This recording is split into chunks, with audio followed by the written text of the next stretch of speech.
여러분, 하나님께서는 저와 여러분들에게, 우리 은혜가족 공동체에게 가장 귀한 성탄의 선물을 주셨습니다. 우리를 죄에서 구원하시고 당신의 자녀로 삼기 위해 2000년 전 우리 구주 예수 그리스도를 이 땅에 성탄의 선물로 우리 가운데 보내주셨습니다. 여러분, 그래서 우리 은혜가족 공동체는 이번 성탄을 맞이해서 이 놀라운 하나님의 선물에 감사하며 이제 우리가 주님께 어떠한 선물을 드릴 수 있을지를 함께 고민하는 그러한 시간을 갖고자 합니다.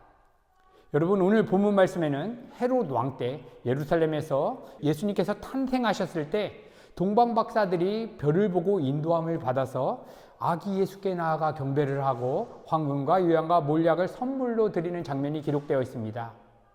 작년 성탄의 기간에도 오늘 본문과 같은 이 동일한 본문으로 하나님의 말씀을 나누었는데, 오늘 이 본문의 말씀을 조금 다른 각도로 이 말씀을 살펴보고자 합니다. 오늘 본문 말씀에는 동방박사라고 번역되어 있는 단어가 헬라어로 마고이라고 하는 단어입니다. 이것은 별을 연구하는 지혜자들을 의미한다고 합니다.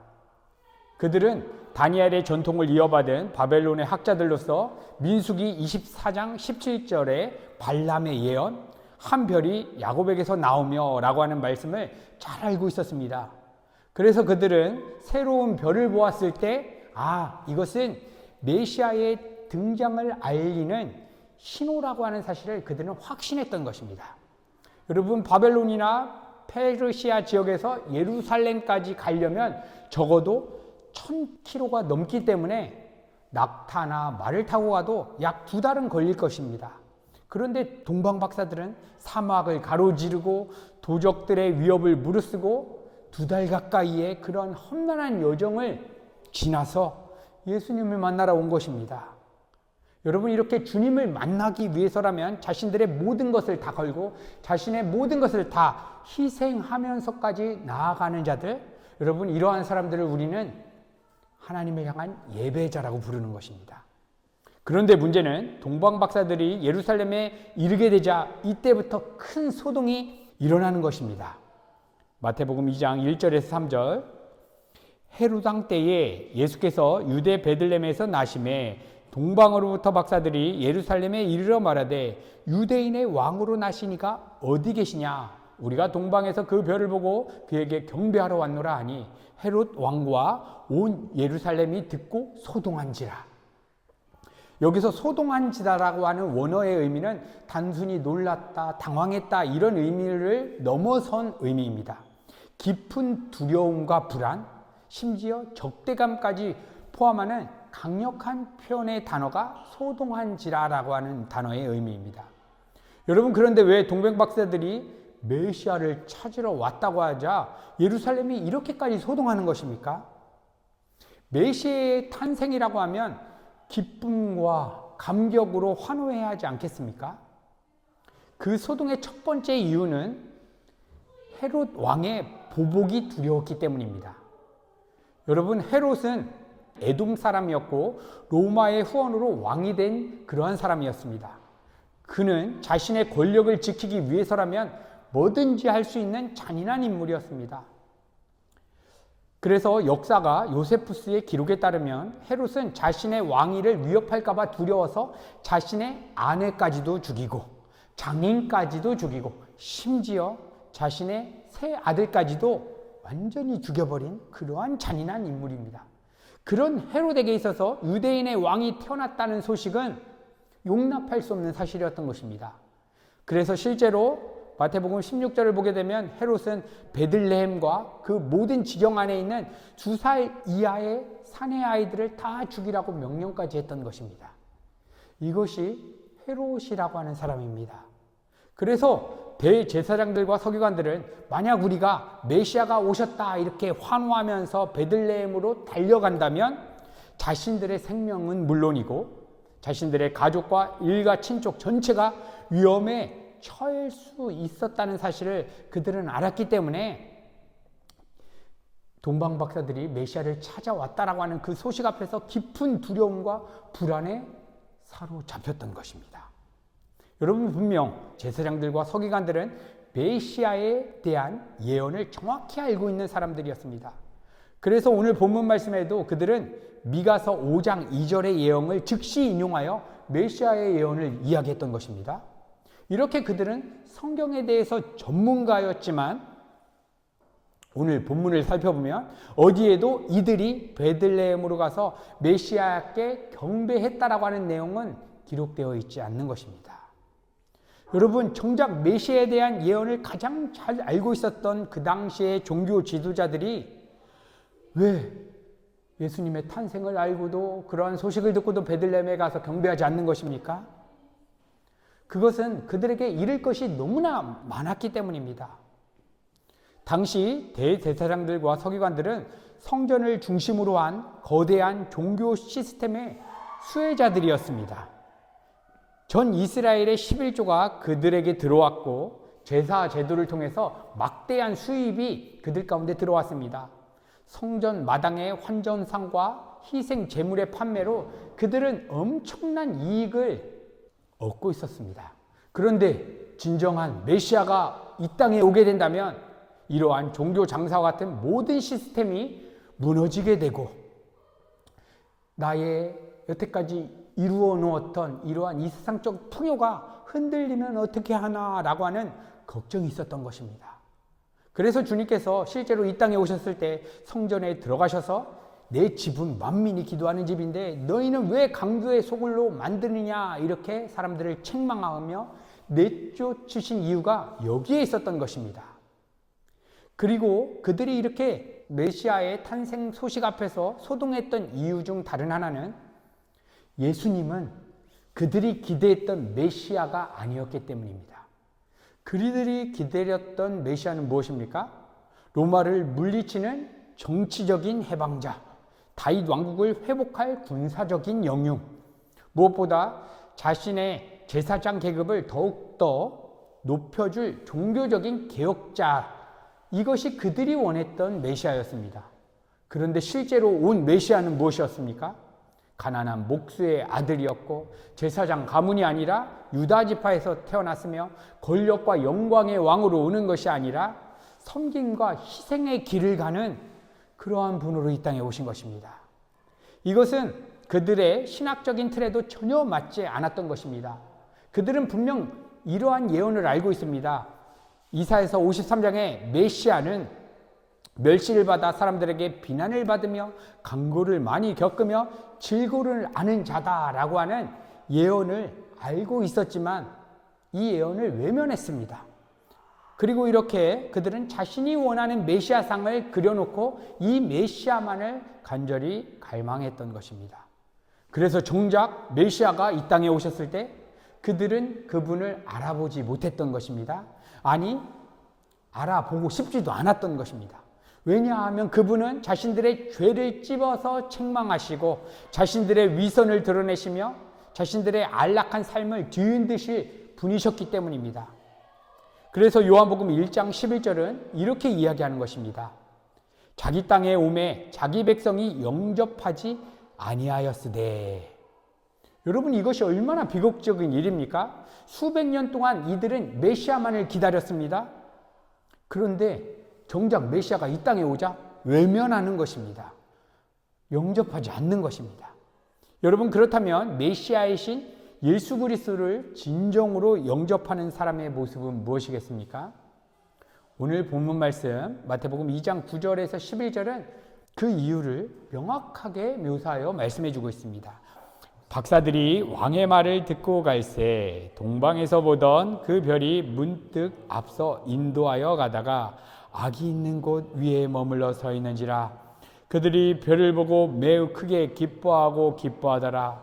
집에 들어가 아기와 그의 어머니 마리아가 함께 있는 것을 보고 엎드려 아기께 경배하고 보배압을 열어 황금과 유향과 모략을 예물로 드리니라. 여러분, 여기서 10절을 주목해 보십시오. 그들은 별을 보고 어떻게 기뻐했다라고 표현하고 있냐면 매우 크게 기뻐하고 기뻐하더라 라고 표현하고 있습니다. 원문을 직역하게 되면 기쁨을 기뻐했다, 큰 기쁨을, 매우 라고 하는 단어를 표현하고 있습니다. 이렇게 마태는 같은 어근의 단언을 3번이나 강조하면서 메시아의 탄생을 확신한 동방박사들의 기쁨이 얼마나 컸는지를 강력하게 강조해서 오늘 본문 말씀을 통해서 말씀해 주는 것입니다. 여러분, 마태가 동방박사들에게 주목했던 점이 있는데 그들은 평생 하늘에만 관심을 두며 살았다는 그러한 점입니다. 동방박사들은 하늘의 별에서 자신의 인생의 의미를 찾았고 참된 기쁨을 하늘에서만 갈망했습니다. 다시 말하면 동방박사들은 이 땅의 환경과 상황에서 기쁨과 만족을 찾았던 사람들이 아니라 오직 하늘에서, 다시 말하면 메시아의 탄생에서 자신의 참된 기쁨과 만족을 찾았던 사람입니다. 여러분, 그런데 오늘날 세상을 보십시오. 사람들은 이 땅에서 더 높은 자리를 올라가기를 원하고 성공하기를 원하고 다른 사람들보다 이 땅에 더 큰 풍요를 누려서 안락함을 누리고자 합니다. 왜 그렇습니까? 그 자리에 올라가면 내가 기쁠 것이다 라고 그들은 확신하고 있기 때문입니다. 왜 성탄을 맞이해서 사람들이 함께 모여서 파티를 벌이고 선물을 주고받으며 쇼핑을 하고 여행을 즐기는 것입니까? 그 모든 이유도 자기 자신이 기뻐지기 위해서인 것입니다. 물론 파티를 열고 선물을 나누고 여행을 가고 즐거움을 즐기는 것 자체가 잘못된 것이 아닙니다. 우리 성도들도 그런 것들을 기쁨으로 누릴 수 있는 것입니다. 그런데 하나님으로부터 충만히 채워지지 않는 자신의 마음의 그 공허를 성탄의 파티와 즐거움과 쇼핑과 여러 가지 사람들과의 만남으로 채우려고 한다면 그 삶의 방향은 성경에서 죄라고 이야기하는 것입니다. 그리고 중요한 것은 우리가 하나님이 아닌 다른 것으로 즐거움을 추구하면 추구할수록 우리의 마음 가운데 더 큰 공허감이 느껴지게 된다는 것입니다. 여러분들 중에도 이런 경험이 있으신 분들이 계실 것입니다. 사람들과 어울려서 맛있는 음식을 먹고 즐겁게 이야기하면서 시간을 보냈습니다. 근데 집에 돌아오는 길에 마음을 돌아보니까 마음 안에 뭔지 모를 허전함이 있고 공허감이 막 느껴지는 것입니다. 오랫동안 갖고 싶었던 물건이 있었습니다. 가격이 비싸서 구매하지는 못했습니다. 그런데 몇 년 동안 돈을 모아서 이 물건을 살 재정을 모았고 그 물건을 구매하게 되었습니다. 그런데 내가 구매한 그 물건을 한 달, 2달 즐겼는데 시간이 갈수록 마음 안에 공허감이 더 크게 밀려드는 것입니다. 여러분, 왜 이렇게 우리가 기쁨을 줄 수 있었다라고 여겨졌던 것들이 우리에게 진정한 만족과 감격을 주지 못하는 것입니까?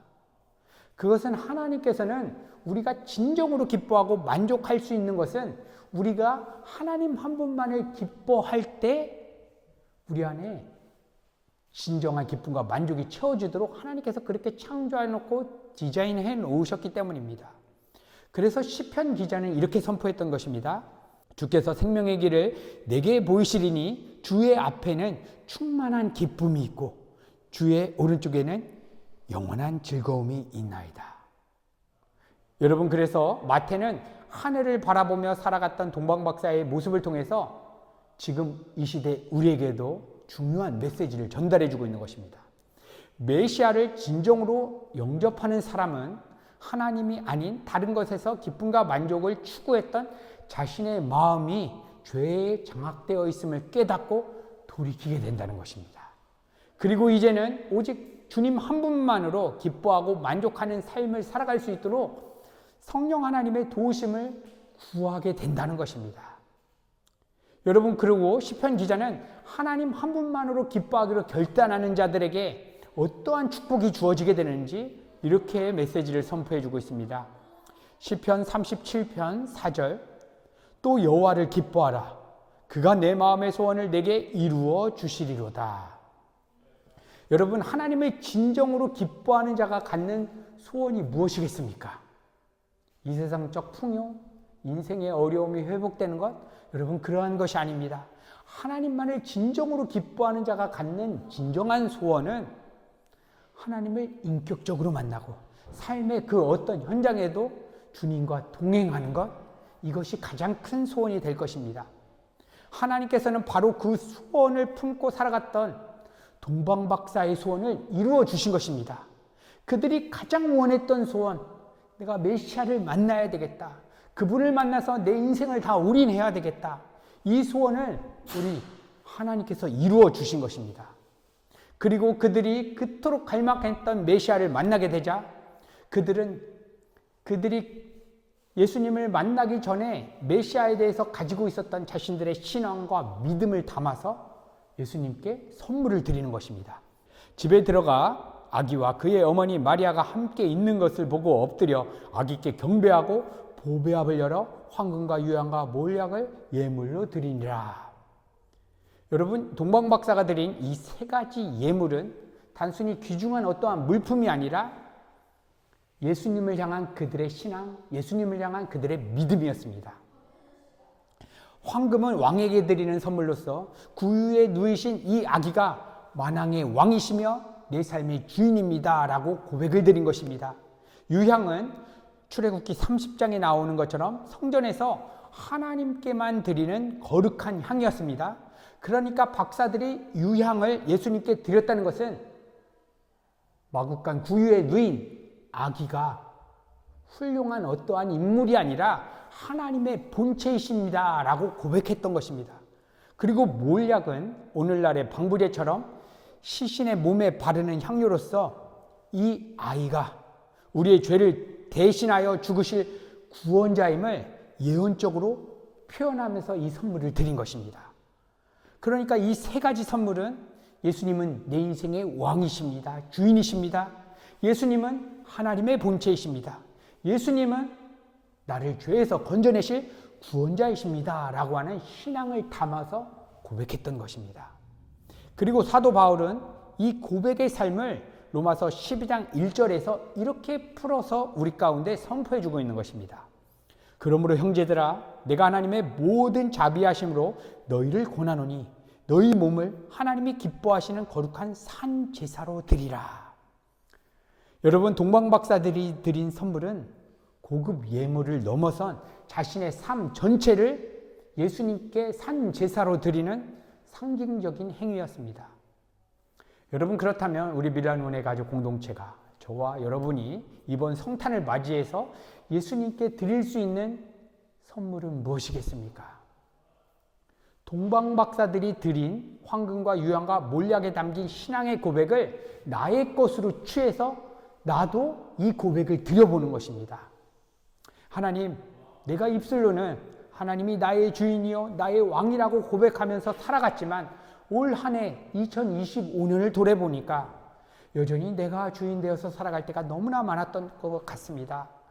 그러나 하나님, 이번 성탄을 맞이하여 다시금 내가 주인 되어서 살아갔던 나의 죄악됨을 주님과 함께 죽은 자로 여기고 내 삶 전체를 거룩한 산 제사로 하나님께 올려드리기를 원합니다. 여러분, 우리가 이러한 마음을 품을 때 동방박사들이 그 귀한 황금과 유향과 몰약을 드렸던 것처럼 하나님께서 우리의 마음을 그 귀한 예물로 받아주시는 것입니다. 여러분, 이때 하나님께서 우리 안에 생각나게 하시는 지체들에게도 우리가 이러한 신앙을 담아서 작은 선물로 표현하면서 나눠보는 것입니다. 작은 초콜릿도 좋고 작은 캔디도 좋고 커피 한 잔도 좋습니다. 그리고 이러한 작은 선물을 우리 지체들에게 전달하면서 하나님만이 우리 인생의 주인이시고 왕이십니다.